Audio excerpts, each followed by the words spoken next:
going to come and teach like a normal person. Down on the ground. Okay, what are we doing today? We're going to look at winners, look at kids, and think about how kids can teach kids. I feel very short down here. So, 21st century skills. I saw there were quite a few talks at this conference on the 21st century skills, so I imagine you're all very familiar with them, to the point possibly of not again. I'm sorry. But I have to think in terms of teaching what it's all about. So I've got some up there. Here, learning and innovation, critical thinking, and are your kids really bad at critical thinking like mine are? Okay, thank you for nodding. No, I'm actually quite surprised sometimes that when you ask a question, I mean, what I asked the other day, it was very simple, like, what holidays do we have in Italy that you also have in the UK? And the answer was Christmas. So of course I said, well, why? I thought, oh dear, here we go. It's going to be a long lesson. Right, so these are the things that we're interested in. As I said, collaboration and teamwork, creativity, imagination, critical thinking, and problem solving. Problem solving, your students are fantastic, useless. In the primary school, I get, I can't find my pencil. Okay, problem solving will be stand up and look for it, but the usual attitude is, Miss, I can't find my pencil, as if I'm supposed to do something about it. Whereas with my secondary school students, the problem there is how to keep their phone near them, but without the teacher seeing it. So, yes, my latest ploy is to walk up and go, have you got a new phone? Yes! And they show me. You're not allowed phones here.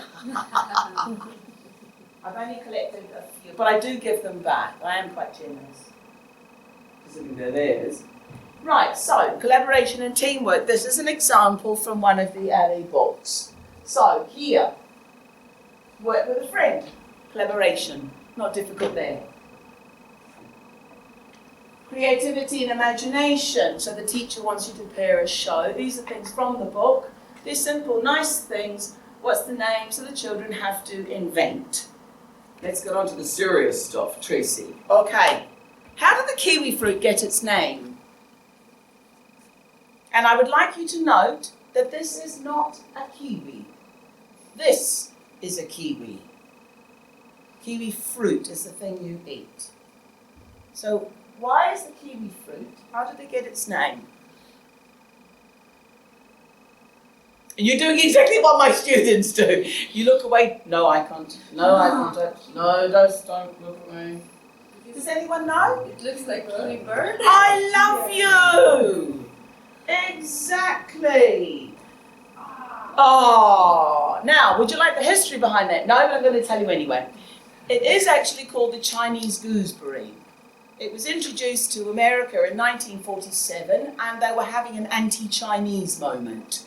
So Chinese gooseberry was not acceptable for the marketing.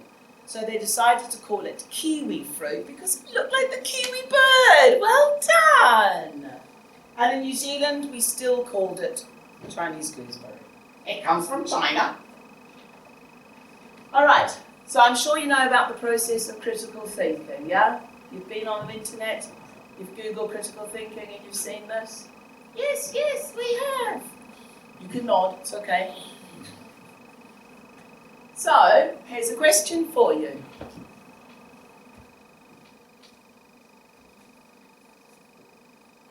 I know you can read, so I'm not going to read it.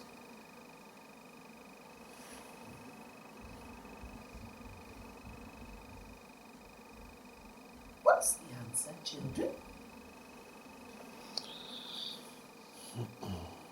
Great faces. The last question was easier, wasn't it? Yeah, I don't know, it's not possible. Nothing's impossible. It's tricky. It's tricky, I like that one. When you give up, it's okay. No. No, oh, I like it stubborn, I like it. We will find the answer. He was traveling in time. No. Maybe he was traveling by train or something. Something is closer to the answer. Yeah, there was something. Yeah, not a train, I promise you it's not a train.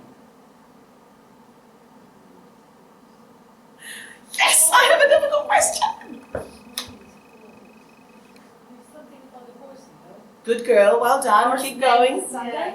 I love you yet again. A cowboy rode on his horse into town on Sunday, the name of the horse. Yeah, right.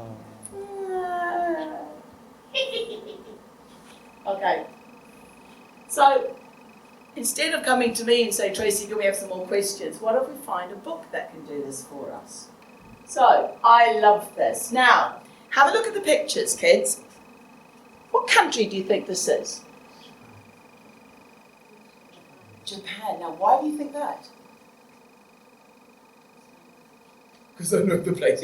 I've been there, and my students don't say that to me, I can promise you. Cultural association. Right, exactly. So, seeing a photograph, something that maybe you've seen in a film, you can click, it's little, you can see the bottom picture. Now, could this be in Gdansk? The bottom picture? No, because it would mean every single person in the city is actually involved in making the photograph. Okay, so no. We have a look at the child at the top. We think, okay, it's probably Asia, and in fact, it's Japan. Well done. Now, what can you tell me about these pictures? It's still Japan, okay? We're not asking that one. What can you tell me from this? What do you recognize, children?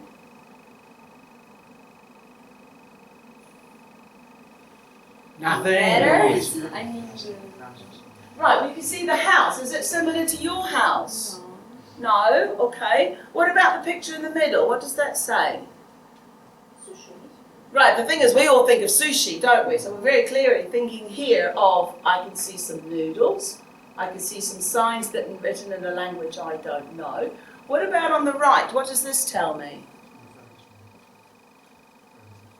Very little furniture. Right. What is she doing? She's reading. Is that position? Backwards. Sorry? Comic book backwards. Right, it possibly is, but we don't know that yet. We do know that she's reading. Is this how you read in your house? Right. So what does this tell me? Number one, she's different from me. Two, she does the same things as me because I read. I just don't lie on the floor to read, also because I live with cats. If I do that, I have a cat on the book as I'm reading. Now, I love this picture. I do love this because this little girl has just woken up and someone has very kindly jumped in to take her photograph. Now, how many of you would like someone to take a photograph of you as soon as you wake up? No, this is why I think this girl is a winner. I'm sorry. Good morning, for. Now, this is why this book helps me. This book tells me how her day starts. It also gives me some words that actually I might know or I might not know. It tells me about her bed. Her bed is a futon. Will your students know the word futon? Okay, so they find out a new word.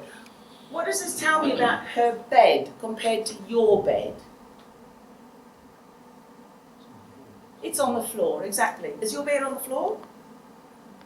Well, my bed is on the floor because I have 4 legs that attaches it to the floor. But my mattress is not this high, Tracey, but it's a high mattress. Here in Japan, they sleep much closer to the floor than we do. Now, it says, Naoko describes what she does every day. Write to her about your day. So what are we doing here? We're comparing her culture with our culture, but we're doing it at a normal, because we all do this, describe your daily routine. But here is something where you can compare it with another culture, which I think is wonderful. Here, she talks about what they eat in Japan for breakfast. This I think is wonderful. I had it was year 5 last year, one of my classes, I had 10 different nationalities. When we talked about what was normal for breakfast, normal for lunch, normal for dinner, all these other things came out and I thought, this is just wonderful. They're learning so much from each other and it was just a wonderful way of being able to involve the world in our classes. Now, we already saw what they had, sushi. Sushi for breakfast?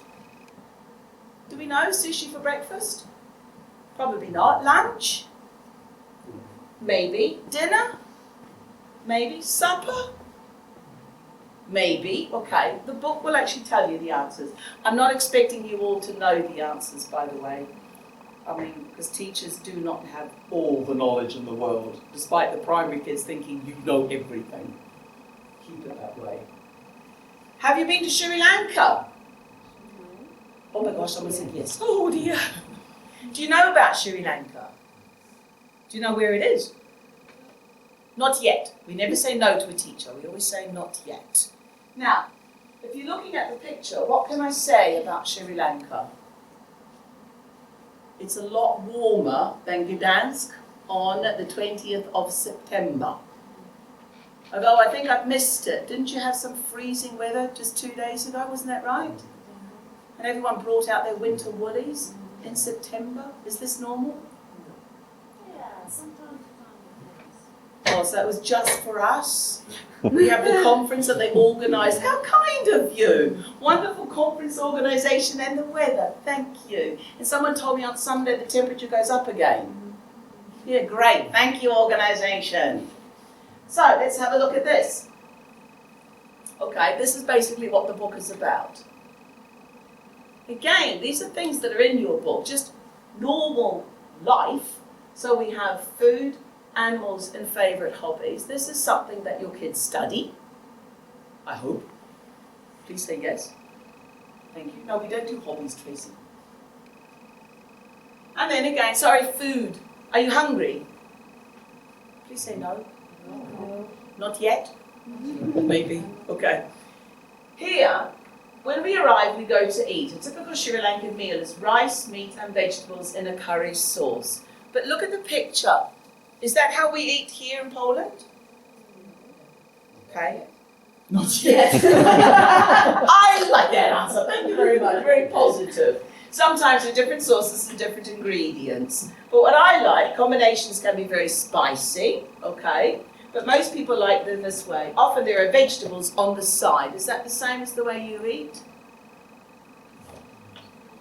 Did we see, do you remember something else? Let's have a look at this. Do other cultures eat in the same way as them, with the vegetables on the side? I live in Italy. The answer is yes. In Italy, we have our meat or our fish on a plate, and our vegetables are on a separate plate. We do sometimes too. Because I think this is interesting, the fact that your culture is not that different from another culture, it's just the content of the plate is quite different. Here, traditional Japanese dinner with lots of little dishes. Didn't we just see that for the Sri Lankans? What about the Spanish? With the tapas, don't they have lots of little different things? So there's something that's linking us all together and making us think. Each dish is only food that is in season. Is that the same as here? In Gdansk, do we only eat food that is in season? Not really, because we go to the supermarket and we buy whatever there is. Strawberries in December, which, by the way, for me is really normal. I find it very strange to find strawberries in June, and I swear to you, every year I'm like, why have they got strawberries in June? And then I'm singing Christmas carols. Can't think why. Here.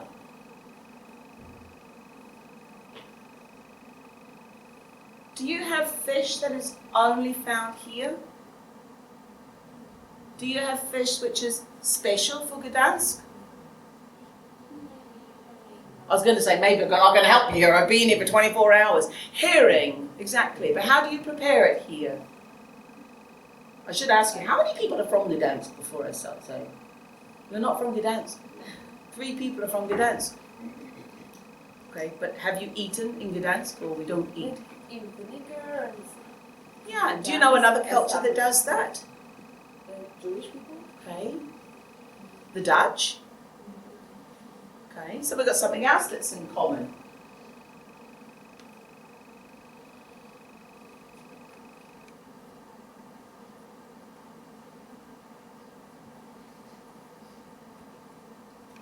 Can we compare this to Poland? Can we compare this to Gdansk?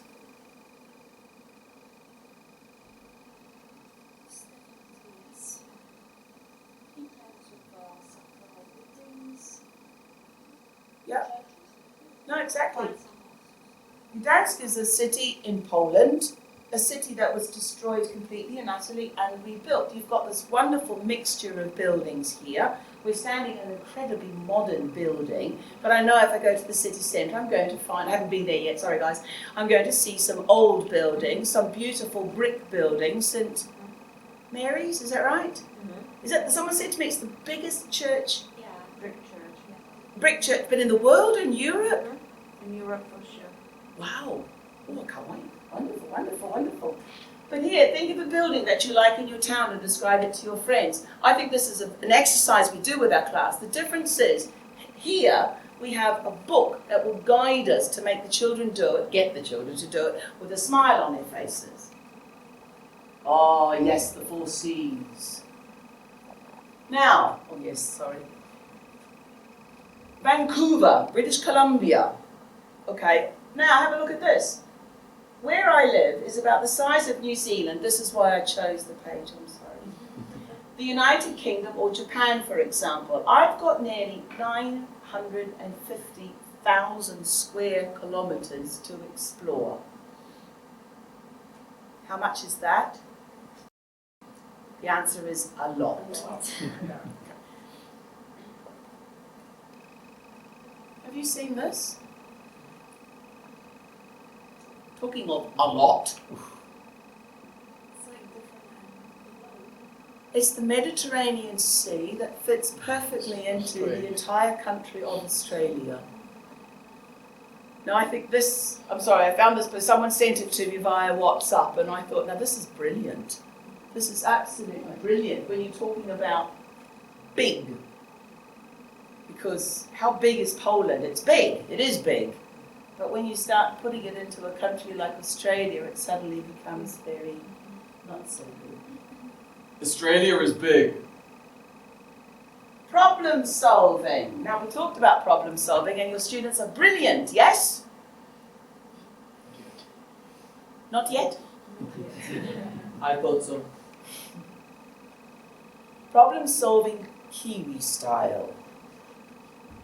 And we're not thinking birds are, not yet, definitely not fruit. When you start it would be nice. Oh, thank you, Sharon. The next great conspiracy. New Zealand is disappearing off world maps. Disappearing.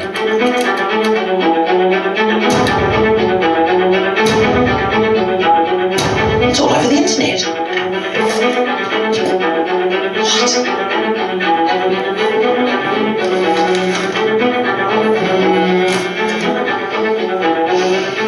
Calories. Cindy, Your Majesty, I'll keep this brief. New Zealand is being left off world maps all over the world. I'm sure there is a reasonable explanation. I don't think so. I've been searching the internet for the last 30 seconds and it's everywhere. This is a major conspiracy. I'm going to get behind it. By that I don't mean support it. I'm going to actually, sort of get in behind it. Not in a rude way. I'll go around the side of it, but I'm going to search it out. I'm going to study it. Leave it with me, my lady.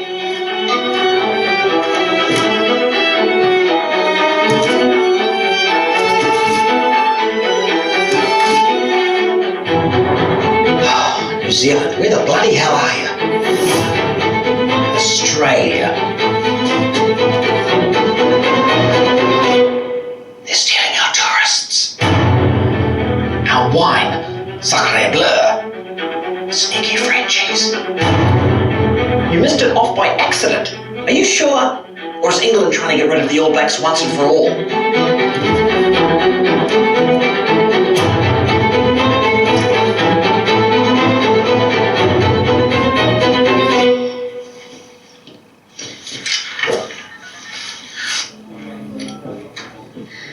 That was fast. Of course, Your Highness.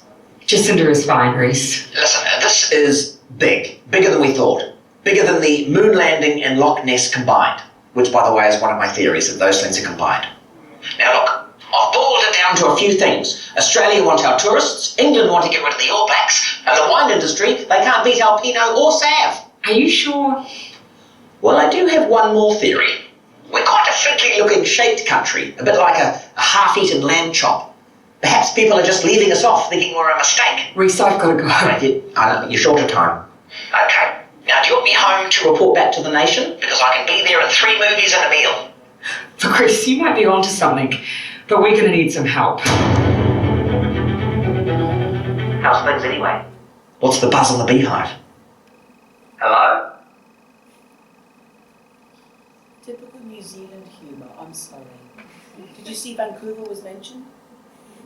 Okay. Could you understand that? It's quite fast and very strong Kiwi accent. There's now a series of advertisements, little problem solving. Did you recognise the woman? It's actually the real Prime Minister of New Zealand, which I think is rather amazing that she actually took part in something as peculiar as this.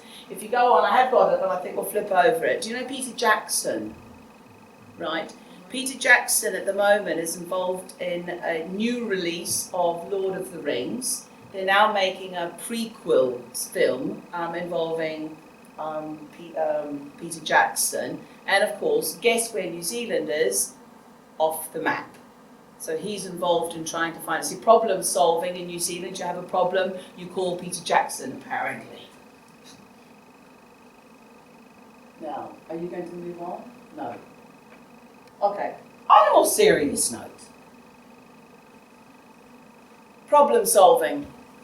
Okay, this is what our kids have difficulty with. They have a problem and instead of trying to solve it, they say, miss, or mum. Okay, or they do, which my teenagers are doing, because the teacher, no, the mum, no. They go on the internet and they find whatever comes up first and, what are they called? Alternative facts. They arrange the things in the wrong way. So how do we help them? Well, we give them a problem.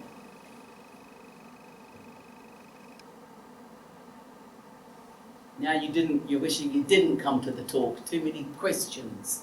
So anyone got any ideas? Shall we call Peter Jackson? Yes, I can see that. Pour water Where? to the pipe. Correct. And what will happen?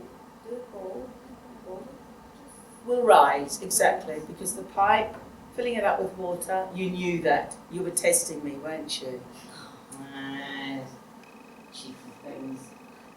What about a book that has questions for the students to answer? Now, we have a problem here. The problem is a cat. A child wants to have a cat. What do you do when you want to have a cat and you're a child? continue asking questions. Correct. Mum can have a cat, mum can have a cat, mum can have a cat, mum says no.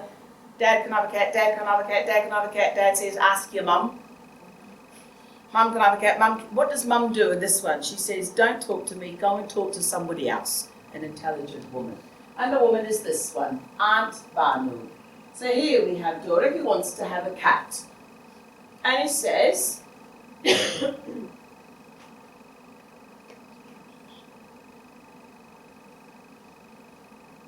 cats choose us.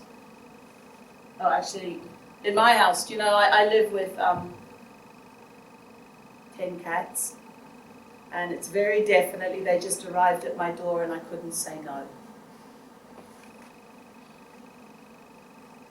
So, here is a boy living in Istanbul. Do you know Istanbul? Not yet? Not yet? Some of you do? Istanbul is a city of mixed cultures. So here we have a little boy and he wants to find a cat. Have any of you been to Greece? Greece apparently has lots and lots and lots of cats everywhere as well, but you cannot go and just say thank you very much, I'll take you home. So, at the end of the story, do you think he finds a cat? Maybe? It would be a very sad book if you didn't, didn't he? You'd read it and it says, no, he went home alone. You're sitting there going, oh, great book, yeah, kids, yeah, very positive thinking there. So here, now if you don't want to see the picture, close your eyes now. Or look at your feet or something. No. Sorry, slightly biased there. So, the problem is, I want a cat. The answer is, go out and get one. No, it's a bit more complicated than that. The child has a lovely journey through Istanbul where you get to visit Istanbul, and it is absolutely fabulous. And you have a wonderful problem being solved. Now, let's have a look. Multi-ROMs. Most books today, most readers today will definitely come with a CD. Either with a CD, technically, physically, or you go online and download it, all right? Here you have a multi-ROM. A multi-ROM meaning you've got the activities from the book, you've got the story itself, and you've also got the listening activities. Now, let me see if I can manage to do this. Bolivia, do you know Bolivia? I have to say, I learned geography doing all of this. I actually know my countries now. What did I do really? Oh, fairly recently, what was I saying to someone? Where is New Zealand? Do you know where New Zealand? What? Now you don't know because it's off the map. But generally, when it's on the map, you know where it is. Good. Good, I'm delighted. And a lot of people will say to me that New Zealand is just near Australia. 2,500 kilometers is not really near Australia. And we don't like them very much. Did you notice from the film? Because you know the Rugby Cup started today in Japan. World Rugby, I can see you're all very interested in sport. Thank you very much. Right, just nod and go, oh, interesting. Did you know we had a World Cricket the other day? Yeah, someone's nodding. Yeah, good. Do you guys know what cricket is? Yeah. Thank you for the nodding. Do you know what rugby is? Yeah. Do you know what football is? Good. Yeah, did you know there was the female world football this summer? Oh, I get some nods. That's great. Some of you going, there is a World Female Cup. Right. I think we'll do a lesson on what geography is one day and what sports are related to countries. Poland, what would be your national sport? That was wonderful, but all of you looked up. You don't know, I can see that. All of you went, if it was the answer. We've got good Volleyball, yeah. And A volleyball. If we've got someone who's good, that's the national one, you know, like ski jumping and Somebody changes, then it's national sport. Oh, it's wonderful. Ski jumping, you know. tennis players. Yeah, okay. Oh, so your national sport is whatever's on at the moment. Well, there you go. Critical thinking. I wonder why that is. Ah, dear. Now, I have to say this. These books are award winners, okay? This is a brand new series. So are you aware of the Extensive Reading Foundation? Do you know what that is? You're allowed to go, not yet? Okay. What this is they look at readers from all over the world, but they ask normal people to vote for the best.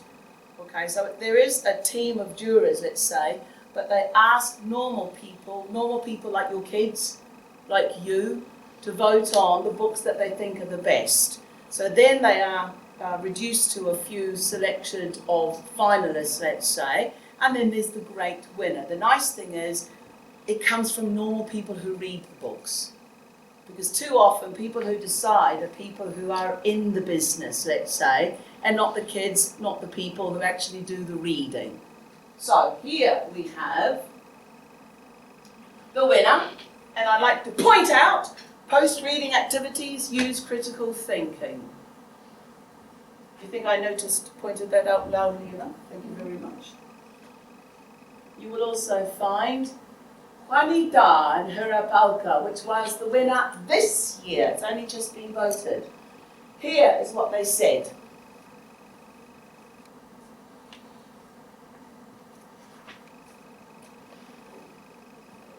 I like that. I'm doing a talk on reading and you guys have to read for a long time.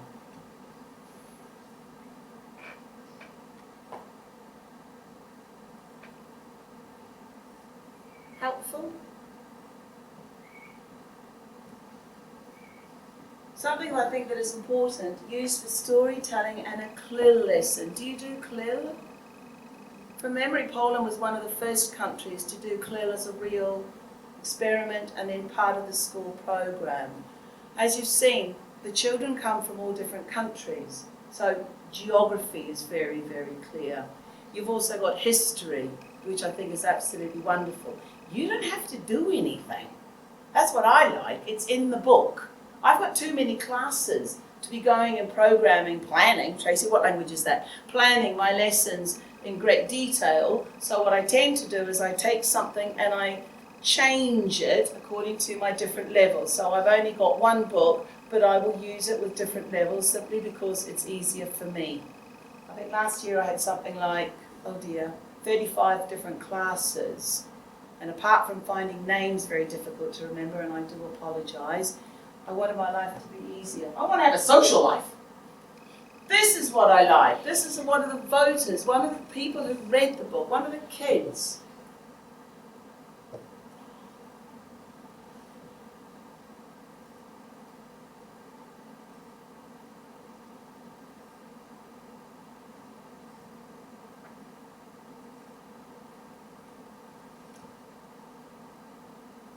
You all know Machu Picchu, you've heard of this, okay? You know that there are too many people going and now they're limiting the people. About time, but there they go. So this is something they may know about, but here you've got your lovely culture. May I?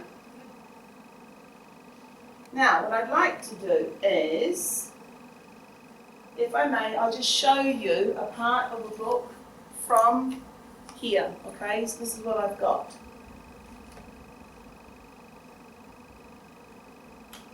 Last September, I went to school for the first time, thanks to a teaching program in my village.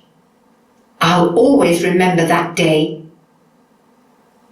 In the morning, I get up and I get dressed for school. We wear a uniform, a white shirt and blue shorts. I really like wearing a uniform to go to school. I feel great in my uniform. And lucky too, because I know that a lot of children can't go to school in my country. My teacher's name is Rango. He's funny and very clever. He teaches us different subjects like French and maths. My favourite subject is English. I love it because one day I hope to travel around the world and meet people from different countries. I want to learn about how they live and hear new stories. It's rather conveniently, he likes English. Okay, interesting? Okay, he wears a uniform. Do your kids wear uniforms? Okay, apparently someone said to me that you used to in Poland, the kids used to wear uniforms. Was that last century? Yeah, so this century the kids don't. Yeah, when we were young, we were wearing uniforms. Yeah, but I don't want to sort of start saying, how old are you? But we're talking about this millennium or last millennium? Last. Last. Also, about 10 years ago also. Yeah, there was like Also 1 year or two at children. No, sorry, it depends on the town, city. Yeah, I'm from Szczecin and my daughter went, now she's in the grammar school Right. now. You see, that's what I think is wonderful. What you just said is wonderful because you're thinking, there's your thing, critical thinking. Why did it change? Okay, so there's something you can talk about in class. Why here is he wearing a uniform? Because it's part of a school program. It's to enable the children to all be the same in class. My kids in Italy don't wear a uniform, although they do have a school uniform when they're representing the school for sports. Then they do have a uniform, but my kids don't. In my primary school, they're supposed to wear a blue kind of jacket over the top of everything. I say supposed to, but I've got kids who don't have money. Well, the kids don't have money, the parents don't have money, therefore the kids just come in normal clothes and they're obviously not stopped from coming to school.